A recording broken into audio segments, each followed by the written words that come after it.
ትናንት የነበረው የማንቸስተር ዩናይትድ ሽንፈት አነጋጋሪ ሆኗል። ዛሬ የአውሮፓ ሻምፒዮንስ ሊግ የጨዋታ መርሃ ግብሮች ይደረጋሉ።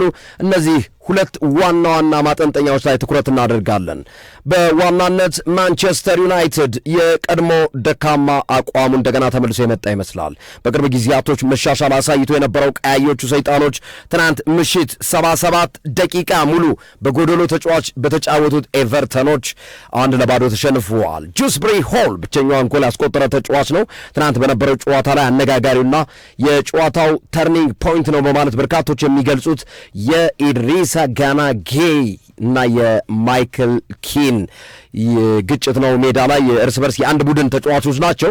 እነዚህ ሁለት ተጫዋቾች እርስ በርስ የተጋጩበት ሂደት አነጋጋሪ ሆኗል።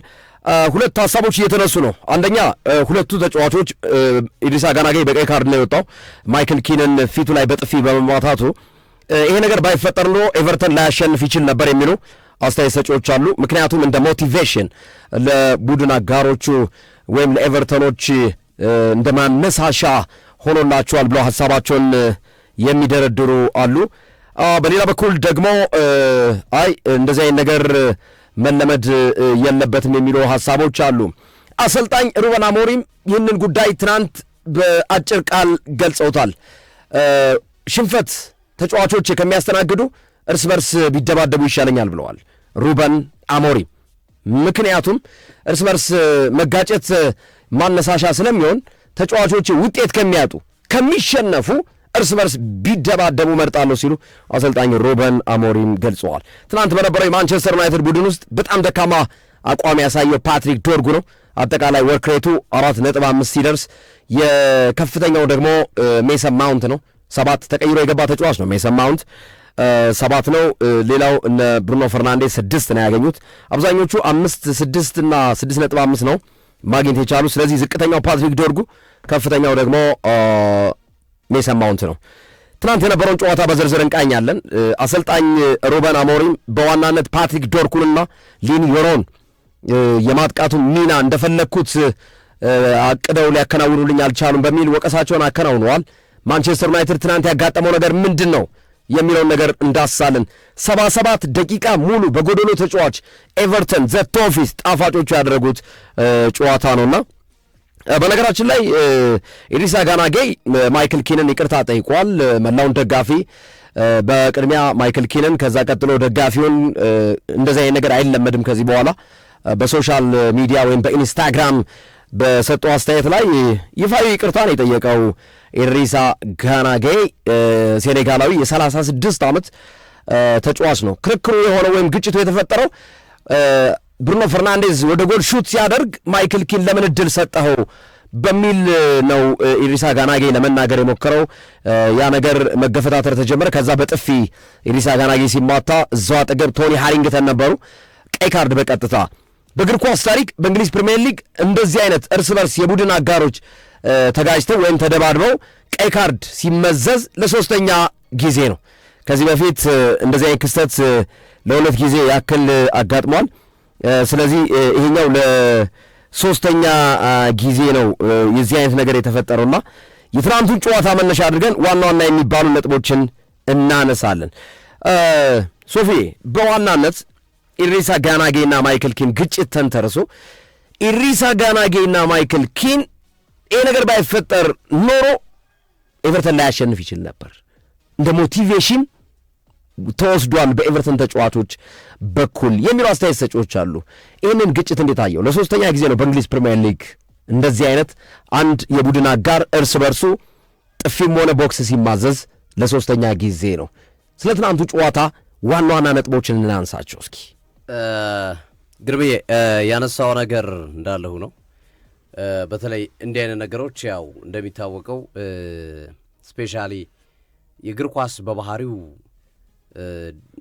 ያው የሆርሞንህን እንቅስቃሴ ሆርሞኖችን የመቀየር አቅም አለው። ስሜታዊ ያደርጋል። ረጅም ርቀቶች ውስጥ ስለምትሮጥ ብዙ የሰውነት ክፍሎች እንትን ውስጥ ይሄ ከፍ ያለ ኢንቴንሲቲ ውስጥ የመግባት ሁኔታው ስላለ እሱ የሚያመጣው ችግር አለ። ግን ገና ጨዋታው 13 ደቂቃ ላይ ነው የነበረው። ኢቭን ጎል ቢቆጠርብህ እንኳን ጎል ወደ ልቀይርበት የምችልበት እድል እንዳለ ይታወቃል። እና በዛ ሁኔታ ውስጥ ኢድሪሳ ጋናጌ በስሜት እጁን መሰንዘሩ ቡድኑን ዋጋ ባያስከፍልም 3 ነጥብ ባያጡም ግን ትልቁ መነጋገሪያ ጉዳይ ሆኖ ተመልክተነዋል። ኢድሪሳ ጋናጌ እኔ ሁለቱም ኢድሪሳ ጋናጌም ቢኖር ኤቨርተን ጨዋታውን የማሸነፍ እድል ነበረው፣ ሳይኖርም አሸንፏል። ምክንያቱም ኢድሪሳ ጋናጌ ከመውጣቱ በፊት የነበሩት 13 ደቂቃዎችን የኳስ እንቅስቃሴ እንመለከት ማንቸስተር ዩናይትድ የመጀመሪያዎቹን 2 ደቂቃዎች ለመጫወት ከመሞከሩ ውጪ አብዛኞቹ ጫናዎችን ሲፈጥሩ የነበሩት ኤቨርተኖች ነበሩ እና እኔ ከጋሪ ኔቭል ጋር እስማማለሁ። ጋሪ ኔቭል ምንድነው ያለው? 11 ሆኖ ምርጥ ነበሩ፣ 10 ሆኖ ምርጥ ነበሩ፣ በሁለቱም መንገድ ያሸንፏቸው ነበር ብሏል። እና ሁለቱንም መንገድ ተጠቅመው አሸንፏቸዋል።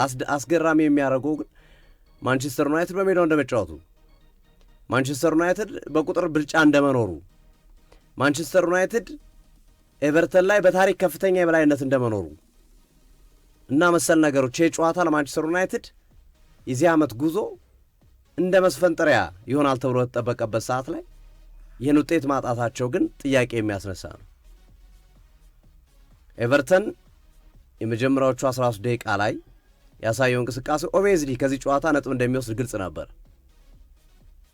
ነገር ግን ኢድሪሳ ጋናጌ የተቀየረው ቀይ ካርድ ባየበት ጊዜ ግን ሁሉም ማለት በሚቻል ሁኔታ ማንቸስተር ዩናይትድ ይህንን ጨዋታ 3 ጎልና ከዛ በላይ አስቆጥሮ ያሸንፈዋል የሚል ቀላል ግምት መስጠት ተጀምሮ ነበር። ወዲያው በቃ በጣም ለማንቸስተር ዩናይትድ ሁሉ ነገር ተመቻቸ የሚል ሂሳቤ ነበረ። ነገር ግን በማንቸስተር ዩናይትድ እግር ኳስ ክለብ ውስጥ የነበረው እንቅስቃሴ የነበረው አካሄድ ግን ደስ የሚሉ ነው አልተመለከትነውም። በጣም ደካማ ነበረ። እነዚህን አጋጣሚዎች ያልተጠቀሙበት መንገድም በብዙ ጥያቄ የሚያስነሳ ሆኖ እየተመለከትነው እንገኛለን። እዚህ ጋር ሶፊ ያዝልኝና መሰረታዊ መነጋገሪያ ነጥብ አለ። የኢድሪሳ ጋናጌና የማይክል ኪን ጉዳይ ሲነሳ ከዚህ በፊት የነበሩት የቦየርና የዳየር የኒውካስል ተጫዋቾች ከባድ ፋይቲንግ አለ። ቦክስ እነሱ ቦክስ ነው የተሰነዛዘሩት፣ ፋይቲንግ ነው። አሁን ሁለት ሀሳቦች እየተነሱ ነው። አንደኛው የቀድሞው ፖርቹጋላዊ የኤቨርተን አሰልጣኝ ማርቲኔዝ፣ የፖርቹጋል ብሔራዊ ቡድን አሰልጣኝ ይቅርታ፣ ስፔናዊው ማርቲኔዝ ከዚህ ቀደም የኤቨርተን አሰልጣኝ ነበሩ። በጣም ነው የገረመኝ፣ ቀይ ካርድ ዳኛው መምዘዛቸው አስገርሞኛል የሚል ሀሳብ ሰነዘሩ። ጋሪ ኔቭል በተመሳሳይ ቢጫ ካርድ በቂ ነው፣ ምክንያቱም ይሄኛው ኮንፍሮንቴሽን ነው እንጂ ፋይቲንግ አይደለም። ኮንፍሮንት ማለት ሰው ለሰው ይጋጫል፣ ግን ፋይቲንግ አይደለም። ይሄ ድብድብ የምንለው ወይም ሁለቱም ተሰነሳዝረው የሆነ ነገር አይደለም የሚል ነው። ጂሚ ካራገር ደግሞ ከሁለቱም ተቃራኒ ነው፣ ከጋሪ ኔቭልም ከማርቲኔዝም ተቃራኒ ነው። ጂሚ ካራገር ምንድን ነው የሚለው? ዳኛው ሕጉን ነው የተረጎሙት። በማንኛውም ሁኔታ በጥፊ መማታትም ሌላም ነገር ማድረግ ካርድ ነው የሚያስመዘው፣ ቀይ ካርድ። ስለዚህ ዳኛው ሕጉን ነው የተገበሩት የሚል ሀሳብ ጂሚ ካራገር ያነሳል። እና ጋሪ ኔቭል ግን ይሄ ኮንፍሮንቴሽን ነው፣ ፍጹም ከነ ቦየር እና ከነ ዳየር ፋይቲንግ ይለያል እና ቀይ ካርድ በጣም ብዙ ነው፣ ቢጫ ካርድ መሆን ነበረበት የሚል ሀሳብ ተነስቷል። ይሄ ተርኒንግ ፖይንት ስለሆነ በዚህ ጉዳይ ላይ አስምረን ወደ ጨዋታው እንድንገባ ብዬ ነው። አዎ ኦቬስ ነው። እኔ ግርሜ ምንም በግራ መውሰድ ነው በቀኝ የዳኛው ቀይ ካርድ መስጠት ጥያቄ የሚያስነሳ አይደለም። እንዳልነው ያው እርስ በርስ ነው የተጋጩት፣ የጸቡ መጠር ከፍ ያለ ነው ዝቅ ያለ ነው የሚለው ነገር እንዳለ ነው እንጂ አሁን ኢድሪሳ ጋናጌ ይህንን ነገር ያደረገው ብሩኖ ፈርናንዴዝ ላይ ቢሆን ኦቬስ ቀይ ነው። ስለዚህ ሕጉን ነው የተገበሩት። ዳኛው ምንም ወደ ግራም ወደ ቀኝ የሚወስደው ነገር የለም። ምንም ጥያቄ በሌለው መንገድ በማያሻማ መንገድ ትክክለኛ እንትን ያደረጉት። ግን ኢቭን ሮብን አሞሪም አንተ ያልከውን ግርምዬ ሌሎች ሰዎችን ያነሱትን ደግፈዋል። በቀኝ መውጣት አልነበረበትም። በቃ ማለት ለቡድኑ ተነሳሽነት ለማምጣት የተደረገ ጥረት እንጂ ይሄ የግጭቱ ሁኔታ በራሱ ችግር ያለበት አይደለም። የኔ ተጫዋች ቢያደርጉት ደስ ይለኛል የሚል ሀሳብ የሰጡበት ሂደት አለ። ግን ሕግ ነው። በቃ ሕጉን የተገበሩበት ሂደትን ዳኛው ተመልክተናቸዋል። ግን ግርምዬ ማንቸስተር ዩናይትድ በዛ ነገር ውስጥ በተወሰነ መንገድ ተጨቁኗል ብዬ የማስበው በጨዋታው ላይ የኢድሪሳ ጋናጌን በቀይ ካርድ መውጣት ተከትሎ የጨዋታው ዳኛ የነበር ቶኒ ሃሪንግተን ኤቨርተኖችን ይታገሷቸው ነበረ። ፋውል ሲሰሩ ዝም ይሏቸው ነበረ። አንድ እንቅስቃሴ ላይ በተመሳሳይ ሙቡሞ ላይ ጥፋት ሰርቶ የማካካስ ነገር ጀስት አላረለ ቀይ ካርዱ በቂ ነው የሚል እሳቤ ይዘዋል። በቀይ ካርድ መቀጣታቸው ከመጠን በላይ በቂ ስለሆነ በሌሎች ቅጣቶች አልቀጣታቸውም የሚል ሀሳብ እንደነበራቸው የመጀመሪያው ፈርስት ሃፍ ላይ ተመልክተነዋል። በግራም መውሰድ ነው በቀይ ግን ማንቸስተር ዩናይትድ ትናንት በየትኛው መንገድ ብሎ ይህንን ጨዋታ በሰፊ ውጤት ልዩነት ጭምር ማሸነፍ ነበረበት በሜዳው እንደመጫወቱና በሜዳው ጨዋታው እንደማከናወኑ መጠንና እነዚህ ሁሉ የሚባሉት ሪዝኖች ለእኔ አይጥሙኝም። ቀይ ካርድ በመውጣቱ ለብቻ አነሳስቶታል፣ ተጫዋችና ኩኛ ለመኖራቸው ጎድቶታል ምናምን የሚሉት በሙሉ ከሽንፈቱ በታች የሆኑ ምክንያቶች ናቸው። ማንቸስተር ዩናይትድ ይህንን ጨዋታ በየትኛውም መንገድ ማሸነፍ ነበረበት። በቃ ይሄ በጣም በቡድኑ በማንቸስተር ዩናይትድ እግር ኳስ ክለብ ውስጥ አሰልጣኙ ላይም ተጫዋቾቹ ላይም ስፔሻሊ ተጫዋቾቹ ላይ ትልቅ ጥያቄ የሚያስነሳ ነው። ከባድ የሆነ ጥያቄ የሚያስነሳ ነው። መንገዱ ወዴት ነው ክለቡ የሚለው በትልቁ የሚያስነሳ ሆኖ እንመለከተዋለን። አንዱ መሰረታዊ ነገር በተለይ ከብሬንፎርዱ ሽንፈት በኋላ ሩበን አሞሪም አንፊልድ ላይ ሂደው የወሰዱት 3 ነጥብ ለንደን ላይ መጥተው ቶተንሃም ጋራቸው ያወጡበት፣ ብራይተንን ያሸነፉበት፣ ሰንደርላንድን ያሸነፉበትና መሳል ውጤቶችን የተመለከቱ ሩበን አሞሪም ላይ እምነት ማሳደር ጀምሮ ነበር። ይሄ አሰልጣኝ ያሻግረናል የሚል እምነት ነበራቸው። የትናንትና ውጤት ያንን እምነት የሚሸረሽር ነው። ያንን ጥሩ ስሜት የሚያደበዝዝ ነው። በማንቸስተር ዩናይትድ እግር ኳስ ክለብ ውስጥ የተፈጠረው ነገር አሰልጣኙ ላይ የምናነሳው ጥያቄ አለ በተወሰነ መንገድ። እኔ ግን የትናንትናውን ሽንፈት ጨዋታው ላይም ተናግሬዋለሁ። 100 ተጫዋቾቹ ነው ብሌም ማድረገው ተጠያቂ ማድረገው። ምክንያቱም ተጫዋቾቹ ሜዳ ላይ አንድ ቡድን 10 ተጫዋች ሆኖ ሲገጥም ምን ማድረግ እንዳለብህ ማወቅ አለብህ። 10 ተጫዋች ሆኖ እየገጠመ አሰልጣኙ እንኳን 3 ተከላካይ አድርገው ቢያቆሙህ እንደ ሉክሾና ሌኒያ የሮ አይነት ተጫዋቾች ወደፊት ሄደው መጫወት ነበረባቸው። ማቲያስ ዲሊትን፣ ቴሪ ባሪን ለማቲያስ ዲሊት ትተው ሌሎቹ ጫና ስለሌለባቸው ወደፊት እየሄዱ ጫና መፍጠር ነበረባቸው። ይሄ አሰልጣኝ ስላላለ አይደለም የምታደርገው። ይሄን በግል ተነሳሽነት የምታደርገው ተጨማሪ ስራ ነዋ። ቡድኑ ሲያጠቃ ተደረበ ትሄዳል። አትሄድ የሚል አሰልጣኝ የለም። ቡድኑ ሲያጠቃ ኳስ በቡድኑ ቁጥጥር ስር በነበረበት ሰዓት ላይ ተነሳሽነቱ እንዳለ ሆኖ ግን ሩበን አሞሪም የሚከተሉት የጨዋታ መንገድ ጥያቄ የሚያስነሳ ነው። ኤቨርተን እኮ የመጀመሪያውን 45 ደቂቃ ኮምፎርቴብሉ ነው የጨረሰበት ዋነኛው ምክንያት በሩበን አሞሪም ነው። 3 ስቴሽነሪ ተከላካዮች ነበሩ፣ ሉክሾ፣ ዮሮና ማቲያስ ዲሊት። አንዳቸውም ገፍተው የአየር ኳስ እንኳን ለመሻማት አይሄዱ፣ የሚሻገር ኳስ እንኳን ለማየት ሲሄድ 3ቱም ቁመዋል። ስለዚህ የኤቨርተን ቁጥር መቀነስ፣ የኤቨርተን በቁጥር መውረድ በአግባቡ አልተጠቀሙበትም ማለት ነው። ፈርስት ሃፍ ላይ ሰከንድ ሃፍ ላይ ዶርጉን አስወጥተው ተጫዋች ቀይረዋል። ሜሰን ማውንት ገብቷል። ዶርጉ በወጣበት እንቅስቃሴ ማዝራዊን አስወጥተው ማውንትን አስገብተዋል። ግን ስቲል አማድ ዲያሎን ጎተው ስቶ ወደኋላ አማድ ዲያሎ ጃግልሽ ስላለ የጃግልሽ ካውንተር አታክ በጣም ከባድ ስለሆነ ፈርስት ሃፍ ላይ እንደነበረው ነጻነት ወደ አጥቂዎቹ ተጠግቶ ሲጫወት አልነበረም። አፈግፍጎ ለመከላከል ይመጣል፣ እንደገና ለማጥቃት ሲመጣ ይደክመዋል። ኳሶቹ ብልሹ የሆኑበት አንደኛው ምክንያት እሱ ነው፣ እንመለከተዋለን። ግን በትልቁ በትናንትናው የኤቨርተን ድል ውስጥ ጆርዳን ፒክፎርድ ቀኝ እጁን የሚይዘው ነው። ትልቁን ኃላፊነት ጆርዳን ፒክፎርድ የብሩኖ ፈርናንዴዝን ኳስ ያወጣው፣ የጆሹዋ ዚኪዜን የግንባር ኳስ ያተረፈበት መንገድ፣ ብሪያም ቡሞ በተጫዋቾች ተከልሎ የመታውን ኳስ ያዳነበት መንገድ ጆርዳን ፒክፎርድ በጣም አስገራሚ ነበረ። በትናንትናው ጨዋታ ላይ የማንቸስተር ዩናይትድ አሰልጣኝ ሩበን አሞሪም ክፍተት ጥቂት፣ የተጫዋቾች ክፍተት ጎላ ብሎ በታየበት እንቅስቃሴ የጆርዳን ፒክፎርድ እንቅስቃሴ በጣም የተለየ ነበረ። ትናንት ላይ ፈርስት ሃፍ ላይ ኒዶዬ፣ ሰከንድ ሃፍ ላይ ጃክ ግሪሊሽ፣ ደግሞ ቴሪኒዮ ባሪ በጣም የሚገርም ተጫዋች ነው። ለቡድኑ ሲሰጥ የነበረው አገልግሎት 9 ቁጥር ተጫዋች ነው ነበረ።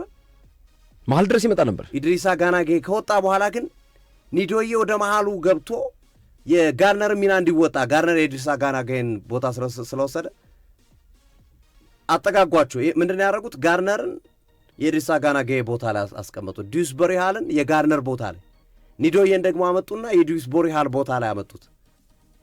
ቴሪ ባሬቱ ጋር ሄደ፣ ቀኙ ላይ ሄዶ የኒዶዬ ቦታ ላይ ነው የሚቆመው። ኳስ በማንቸስተር ዩናይትድ ቡድን በሚመሰረትበት ጊዜ ኳስ ኢቨን ከኤቨርተን ተጫዋች ሲወጣ ቀይ መስመሩ ላይ ነው የምታገኘው። ከዛ ኳሱን ይገጭና ኒዶዬ ሰጥቶ ነው እንደገና ወጥቶ ለማጥቃት ሲሄድ የምንመለከተው። ሁለት ስራ ሲሰራ የነበረው መጀመሪያ የነበረው ስራ አንድ ስራ ነበር፣ ኳስ ተቀብለ ማግባት ወይም ኳስ ተቀብለ መሄድ ነበር። በዚህኛው ግን ኳስ ከመስመር ይይዝና ለኒዶዬ ይሰጣል፣ ወደ ዲዩስበሪ ሃል ይሰጥና ተመልሶ 9 ቁጥር ቦታው ላይ ይሄዳል። ቴሪ ኖባሪ በጣም ድንቅ ነበር። በጣም ድንቅ እንቅስቃሴ ካረጉ ተጫዋች ጎል ያስቆጥር እንጂ በጣም ጥሩ እንቅስቃሴ ካረጉ ተጫዋቾች መካከል በትልቁ የሚጠቀስ ተጫዋች ሆኖ እንመለከተዋለን። ኤቨርተን ኦልድ ትራፎርድ ላይ ለመጀመሪያ ጊዜ በጎዶሎ ያሸነፈ ቡድን ኤቨርተን ነው። ማንቸስተር ዩናይትድን በታሪኩ ኦልድ ትራፎርድ ላይ በጎዶሎ ማንቸስተር ዩናይትድን ገጥሞ ያሸነፈ ቡድን አንድም ቡድን የለም በእግር ኳስ ታሪክ፣ በማንቸስተር ዩናይትድ ታሪክ ውስጥ። ይህ ትናንት የተመዘገበ አነጋጋሪ ቁጥር ነው። ለአሰልጣኝ ሩበን አሞሪም ደስ የማይል ነው። 5 ተከታታይ ጨዋታ ሳይሸነፍ እየተጓዘ ነው። ከአርሰናል ቀጥሎ 5 ተከታታይ ጨዋታ ሳይሸነፍ የተጓዘው ቡድን፣ ብዙ ጨዋታ ሳይሸነፍ የተጓዘው ማንቸስተር ዩናይትድ ነው። 5 ብለን ማታ ስናወራ ነበራል። ይሄ ቁጥር ግን የትናንትናው መሸነፍ ተከትሎ ሌላ ነገር ይዞ ነው የመጣው። ወዲያውኑ ወደ ምን ተቀየረ? ማንቸስተር ዩናይትድ 3 ተከታታይ ጨዋታ ሳያሸንፍ ተጓዘ የሚል ሆነ። ከኖቲንግሃም ጋር አቻ ወጣ፣ ከቶተንሃም ጋር አቻ ወጣ፣ ትናንት ተሸነፈ። አየው አንድ ጨዋታ ሽንፈት ምን ያህል እንደሚያዛባብህ፣ ብዙ ነገሮች ሊያዛባብህ እንደሚችል እና ጥያቄ የሚያስነሳ ፐርፎርማንስ ነው የትናንትናው የማንቸስተር ዩናይትድ ተጫዋች ፐርፎርማንስ በራሱ። ብሩኖ ፈርናንዴዝ ግርሜ እንደዚህ ነው እንደ የምናውቀው በጎዶሎ እየተጫወተ ያለ ቡድን ላይ ኳስ ሉዝ ሲያደርጉ ነበር እኮ። ሉክሾ ኳስ ሉዝ ሲያደርግ ነበር፣ ሌኒየሮ ኳስ ሉዝ ሲያደርግ ነበር፣ ዶርጉ በጣም በተደጋጋሚ ኳስ ኤቨርተን እየሰጠ ነው ሲመለስ የነበረው። ብሩኖ ፈርናንዴዝ ክሊር ከት የሚባሉ የመልሶ ማጥቃት እንቅስቃሴዎችን እኮ በሱ ምክንያት ሲባክሩ የነበሩት በትክክል ኳስ ካለማቀበል ጋር ተያይዙ። የታክቲኩ የሩበን አሞሪም የቡድኑ ጎደሎ መሆኑን ተከትለው ኤቨርተንን በተወሰነ መንገድ ሪሻፍል አድርገው ታክቲካናቸውን ቢሰሩ የበለጠ ውጤት ያመጣሉ የሚለው ነገር እንዳለ ሆኖ ጥያቄ የሚያስነሳ ቢሆንም ግን ትልቁ ጥያቄ ያለው እኔ ተጫዋቾቹ ጋር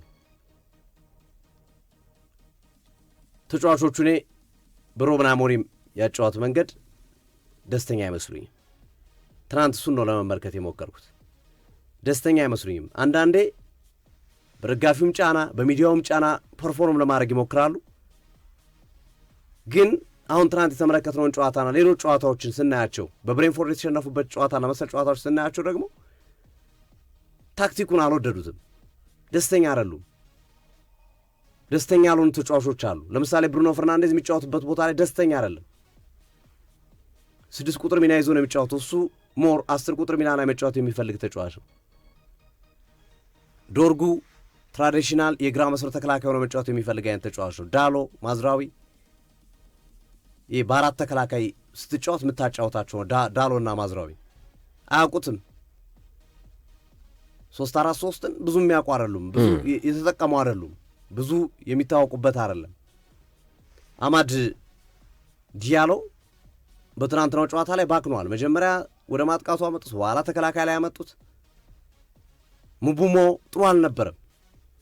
ምናልባት እንግዲህ የሙቡሞ ጥሩ መሆን ምክንያት ኩኛ ሊሆን ይችላል፣ አላውቅም።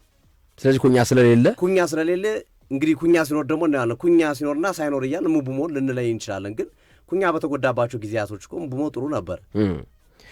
ፕሌየር ሬቲንጎቹን ለሐሳብ ማጠናከሪያ እናንሳቸው። ማንቸስተር ዩናይትድ ሩበን አሞሪም 3-4-2-1 አሰላለፍ ነው። ያው የሚታወቀው 3-4-3 ነው። አንዳንድ ይቀየርና 3-4-2-1 ይሆናል። ተመሳሳይ ፎርሜሽን ናቸው እነዚህ ሁለት ፎርሜሽኖች 3-4-2-1ም 3-4-3ም ማለት ነው። በሶስት ተከላካይ ከዛ 4 አሉ፣ ከፊት ለፊት 3 አሉ ማለት ነው። ያጠቃቃቸው ሁኔታ ሁለቱ ከ9 ቁጥሩ ጀርባ ሊሆኑ ይችላሉ፣ ወይም ስትሬት የማጥቃት ሚና ሊኖራቸው ይችላል እና 3-4-2-1 3-4-3 ተመሳሳይ አይነት ፎርሜሽን ናቸው። ሰላሜንስ ግብ ጠባቂው ፕሌየር ሬቲንጉ 5 ነጥብ ነው ያገኘው። 5 ነጥብ ነው ያገኘው። ይገባል። ያው ይሄ ጎላ ሲቆጠር ግን የሱ አስተዋጽኦ ላቅ ያለ ነው። ዲስቦሪ ሆር ኤግዛክትሊ ፖዚሽኑ አቋቋሙ ልክ አይደለም። ኢቭን ጁስበሪ ሆል ኳሱን ሹት ከማድረጉ በፊት ጃምፕ አድርጎ ነበር፣ ዘሎ ነበር። ታይሚንጉን አልጠበቀም፣ ቀድሞ ነው የተነሳው። ስለዚህ ቀድሞ መነሳቱ ዋጋ እንዳስከፈለው ማሳያ ነው። ለዚህ ለጁስብሪ ሆል ለኬርናን ጁስብሪ ሆል ጎል የሰን ላሜንስም አስተዋጽኦ አለበት። ስለዚህ 5 ነጥብ። ሌኒየሮ 6 ነጥብ። ሌኒየሮ ዋና ዋና የሚባሉ የግንባር ኳሶችን ለማውጣት ጥረት ሲያደርግ አይተናል። ነገር ግን ከተጫዋቾች ጋር አንዳንድ ግንኙነቱ በጣም ደካማ ነበር። ከተቃራኒ ቡድን ተጫዋቾች አንጻር ደካማ ነበር። ጁስብሪ ሆል ጎል ሲያስቆጥር የሌኒየሮ ከጀርባ ሆኖ ማስጣል የሚችልበትን እድል አልፈጠረም። ስለዚህ 6 ነጥብ ከሰን ላሜንስ ከግብ ጠባቂው ይሻላል። ማቲያስ ዴሊት 6.5 ጥሩ ፓሶችን ሰንጣቂ ኳሶችን ለመላክ ሞክሯል። የመሪነት ሚናውን ለመወጣት ጥረት ሲያደርግ አይተናል። ብዙ ጊዜ ማቲያስ ዴሊት ከኋላ ሆኖ እያነሳሳ እየጮኸ የሚገልጽባቸው መንገዶች አሉ። የተሻለ ከመሆኑ አንጻር 6.5 ከተከላካዮች አንጻር። ሉክሾው 5.5 የእንግሊዝ ብሔራዊ ቡድን አሰልጣኝ ቶማስ ቱከል ትናንት ጨዋታውን እየተከታተሉ ነበሩ። አንዱ እንግሊዛዊ ሉክሾው ለማየት ነበር። ነገር ግን ይህ ተጫዋች አቋሙ ከጊዜ ወደ ጊዜ እየቀነሰ የመጣ ተጫዋች ነው። በተለይ ጉዳት ካስቸገረው በኋላ እንደ በፊቱ አይነት ሚናውን እየተወጣ አይደለም። አሁን ሊሳንድሮ ማርቲኔዝ መጥቶበታል። ቤንች ላይ ነው ትናንትም የነበረው። ስለዚህ ሉክሾው ራሱን ካላሻሻለ ቦታውን እስከ መጨረሻው በሊሳንድሮ ማርቲኔዝ ሊያጣ ይችላል።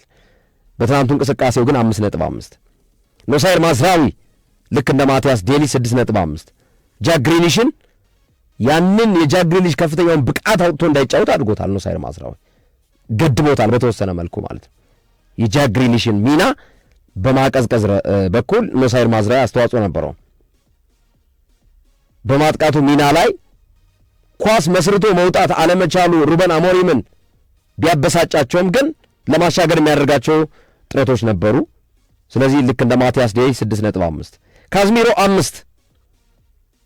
ይህ ተጫዋች በተለይ ኤቨርተን ወደ 10 ከጎደሉ በኋላ መሀል ሜዳውን ዶሚኔት ያደርጋሉ ተብሎ ሲጠበቅ የተጠበቀውን ያክል እነ ካዝሚሮ ስራቸውን መስራት አልቻሉም እና የቀድሞ የማንቸስተር ዩናይትድ ተጫዋች ጄምስ ጋርነር የበለጠ ገኖ እንዲወጣ ሆኗል። ያውም ኢሪሳ ጋናጌ በሌለበት አጋዥ በሌለበት። ይሄ ካዝሚሮ ስህተት ነው። 5 ነጥብ። ብሩኖ ፈርናንዴዝ 6 ነጥብ። የተሳኩ ቅብብሎችን ለተጫዋች ለመስጠት ጥረት ያደርጋል። ነገር ግን ያ የድሮ ብሩኖ ፈርናንዴዝ ነው ወይ? አሁንም ጥያቄ ምልክት ውስጥ የሚገባ ነው እና ሜሰን ማውንት ብሩኖ ፈርናንዴዝ እንደዚህ አቋም ወረዱን ተከትሎ ሜሰን ማውንት የብሩኖ ፈርናንዴዝን ቦታ ቀጣይ ለመረከብ የሚያደርገውን ሂደት ብሩኖ ፈርናንዴዝ ካላስተካከለ በስተቀር ይህን ቦታ ሊያጣው እንደሚችል መናገር ይቻላል። 6 ነጥብ ነው ያገኘው። ፓትሪክ ዶርጉ በጣም ዝቅተኛው 4.5። ክሮስ እንኳን ማድረግ አልቻለም። ክሮስ ኳስን ማሻገር እንኳን አልቻለም። አጠገቡ ላለው ጓደኛው መስጠት እንኳን አልቻለም። በግራ መስመር በግራ ተመላላሽ ቦታ በግራ ክንፍ ላይ ኃላፊነት ሰጥቶት ያገኛቸውን እድሎች ይነጠቃል። ቅድም ሶፊ እንዳልከው ፓትሪክ ዶርጉ ኳስ አስረክቦ ይመጣል ለኤቨርተን ተጫዋቾች። ክሮስ ማድረግ ያቃተው ተጫዋች ይህ ተጫዋች ካልተመከረና አቋሙን ካላሻሻለ ፓትሪክ ዶርጉ ማንቸስተር ዩናይትድን እየገደሉ ከመጡ ተጫዋቾች መካከል አንዱ ዴንማርካዊ የ21 ዓመቱ ፓትሪክ ዶርጉ ነው። አማድ ዲያሎ 6.5። ይሄ ተጫዋች በግራ በኩል ነበር የጀመረው እንደ 10 ቁጥር ሚና ወስዶ፣ ምክንያቱም ወደ 6 ቁጥር ሚና ብሩኖ ፈርናንዴዝን ስላመጡት ማለት ነው። አውት ኦፍ ፖዚሽን ማድረጋቸው ሩበን አሞሪምን ያስጠይቃል። አማድን በግራ በኩል የነምበር 10 ሚና እንዲኖረው ተደርጎ ነው ወደ ግራ ዘንብሎ ማለት ነው። ከዛ ሁለተኛው አጋማሽ ደግሞ የቀኝ ተመላላሽ ሆነ ተከላካይ፣ የቀኝ ተመላላሽና የቀኝ መስመር ላይ እንዲያጠቃ ኃላፊነት ማለት ነው። ተጫዋቹን የማባከን ስራ በሩበን አሞሪም ተሰርቷል። የዚህን ተጫዋች ትክክለኛ ቦታ አሞሪም ያገኙት አልመሰለኝም። አማድ ዲያሎ 6.5። ብሪያን ምቦሞ 6። ብሪያን ምቦሞ አለ ሲባል የለም፣ የለም ሲባል አለ አይነት ሚና ያለው ተጫዋች ነው ብሪያን ምቦሞ እና እኔም ሼር አደርጋለሁ ሶፊ አንተን ሐሳብ ማቲያስ ኩኛ እያለ አጠገቡ የሚጫወተው ብሪያን ምቦሞና ያለ ማቲያስ ኩኛ ያለው ብሪያን ምቦሞ ፍጹም የተለያዩ ናቸው። ጆሹዋ ዚርክዚ ልክ እንደ ዶርጉ 4.5 ማቲያስ ኩኛ መጎዳቱን ተከትሎ የመጀመሪያ የውድድር ዓመቱን ስታርቲንግ ላይን አፕ ውስጥ መግባት የቻለ ቢሆንም ይህንን ወርቃማ እድል አልተጠቀመበትም ዚርክዚ እና ባክኖ ነው በጨዋታው ላይ ያየ ነው። ጄምስ ታርኮስኪ ሊያነቃንቀው አልቻለም። በጄምስ ታርኮስኪ ኪስ ውስጥ ነው አብዛኛውን ደቂቃ ያሳለፈው። ራሱን ነፃ የማድረግ ችግር አለበት። ለግጭቶች ቶሎ ቶሎ ይቀርባል። ከተጫዋቾች ጋር ኳስ ለማስጣል የሚያደርገው እንቅስቃሴ ደካማ ነው። ኦፍኮርስ የአየር ላይ ኳስ አግኝቶ ወደ ጎል ለመሞከር ያደረገው እንቅስቃሴና ጆርዳን ፒክፎርድን ለመፈተን ያደረጋቸው አንድ ሁለት አጋጣሚዎች ነበሩ። ግን ዚርክዚ ይህንን ወርቃማ ድሉን በደንብ የተጠቀመበት አልመሰለኝም በትናንቱ ጨዋታ ማለት ነው። የመጨረሻው አሰልጣኝ ሩበን አሞሪም 4 ነጥብ። ሩበን አሞሪም መጥፎውን ጊዜ ወደፊታችን ይመጣል ብለው ያ መጥፎ ጊዜውን እንደገና እየጠረጉት እንደሆነ ገልጸው ነበር። አስገራሚ ነገር አምና ኤቨርተን ጋር ተጫውተው አይደል ባዶ ነው ያሸነፉት ጨዋታውን ይመስለኛል። ከዛ ጨዋታ በኋላ ነው አሸንፈው ጨዋታውን አራለ ምናምን ግን ተረጋጉ፣ አሁን ወደ ማንቸስተር ዩናይትድ ስቶርሙ እየመጣ ነው ብሎ የተናገሩትና የዛሬ ዓመት ማለት ነው። ልክ ነው። አሁን እንደገና ያን ነገር የተናገሩበትን ቃል ድጋሜ እንዲያድሱ የሚያደርግ ውጤት ነው፣ ወይም ያንን ሀሳባቸው እንዲደግሙ የሚያደርግ ውጤት ነው ትናንት የተመዘገበው። ያኔ ግን አሸንፈው እኮ ነው አራለ ምናምን አሸንፈው መጥፎ ጊዜ እየመጣ ነው ማንቸስተር ዩናይትድ ብሎ ነበር። ያንን በተናገሩ በአመቱ ድጋሜ ኤቨርተን ላይ ያምና አሸንፈውን ቢሆን ገብቷቸዋል ችግሩ። ዘንድሮ ግን ሲሸነፉ የተሸነፉበት መንገድ በደንብ የተረዱት ይመስለኛል። ከባድ ጊዜ አሁንም እንደሚመጣ ማሳያ ነው ለማንቸስተር ዩናይትድ። ሙቡሞን፣ አማድን፣ ማዝራዊን ስታጣ እንዴት ልትሆን በጣም ከባድ ነው። አፍሪካ ዋንጫ ይሄዳሉ። አንድ ወር ነው የቀረው አፍሪካ ዋንጫ። ሩበን አሞሪም አውት ኦፍ ፖዚሽን ተጫዋቾችን ማድረጋቸው ዋጋ እየከፈሉ እንደሚገኙ ነው። የ10 ቁጥር ተጫዋቻቸውን ትክክለኛውን ተጫዋች ለይተው ማግኘት አልቻሉም። አሁንም ብሩኖ ፈርናንዴዝ 10 ቁጥር ሚና ያለው ተጫዋች እንደሆነ ይታወቃል። ግን ወደ 6 ቁጥር ሚና እያመጡ እያጫወቱት ልጁ እየባከነ እንዳለ በእንቅስቃሴ አይተናል። ተቀያሪዎች ሜሰን ማውንት ኖሳይር ማዝራዊን ተክቶ ነው የገባው ሁለተኛው አጋማሽ ላይ 7 ነጥብ። ኮቢ ሜኖ ካዝሚሮን ተክቶ ነው የገባው 5.5 እና ይሄንን ይመስላል። ዴጎ ዳሎ ፓትሪክ ዶርጉን ቀይሮ ነው የገባው 6 ነጥብ። ከፕሌየር ሬቲንግ አንጻር በመነሳት አሁንም የትናንቱን ጨዋታ ላይ ማጠቃለያ ሀሳቦችን እንዳስሶፍ የመጨረሻ ሀሳብ ግርምዬ እንደ ማጠቃለያ ልመለከተው የሚችለው ሩበን አሞሪም ይሄ ድርቅናቸውን አንዳንዴ ተወት ቢያደርጉት አሁን ትናንትናው ጨዋታ ላይ ሰው ቀያየሩ እንጂ ተጫዋች ማለት እሳቢያቸውን አልቀየሩም። ትናንት ቁጥር አልጨመሩም። ችግሩ የነበረው ቁጥር አለመጨመር ነው። መጀመሪያ የነበሩት ማዝራዊ፣ ዮሮ፣ ዲሊት፣ ሉክሻውና ዶርጉ ነበሩ። ግርምዬ ሲጀምር ጨዋታው አይደል ጨዋታው ሲያልቅ ማን የነበሩት አማድ ዲያሎ፣ ዲሊት፣ ዮሮ፣ ሉክሻውና ዳሎ። ስለዚህ 5 ተከላካይ እንደነበሩ ጨዋታው ሲያልቅ።